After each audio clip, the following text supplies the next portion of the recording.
যুক্তরাজ্যের city minister ও বঙ্গবন্ধু কন্যা শেখ রেহানার মেয়ে টিউলিপ সিদ্দিককে ক্ষমা চাওয়ার আহ্বান জানিয়েছেন অন্তর্বর্তী সরকারের প্রধান উপদেষ্টা ড মোহাম্মদ ইউনূস। ঢাকায় সরকারি বাসভবন যমুনায় ব্রিটিশ সংবাদ মাধ্যম সানডে টাইমসকে দেয়া এক সাক্ষাৎকারে তিনি এই আহ্বান জানান। কেউ না বুঝলেও আমরা আপনার প্রয়োজন বুঝি, আর তাই তো অত্যাধুনিক ফিচার সম্বলিত বিভিন্ন সাইজ আর কালারের 250-টিরও বেশি ডিজাইন অপশন নিয়ে ওয়ালটন স্মার্ট ফ্রিজ বোঝে আপনার প্রয়োজন।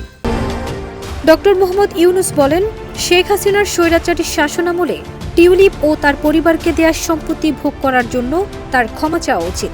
টিউলিপ সিদ্দিক লন্ডনে যেসব সম্পত্তি ব্যবহার করেন সেগুলো তদন্ত হওয়া দরকার। যদি প্রমাণিত হয় যে তিনি এসব সম্পত্তি সম্পূর্ণ ডাকাতির মাধ্যমে অর্জন করেছেন, তাহলে তা ফেরত দেওয়া উচিত।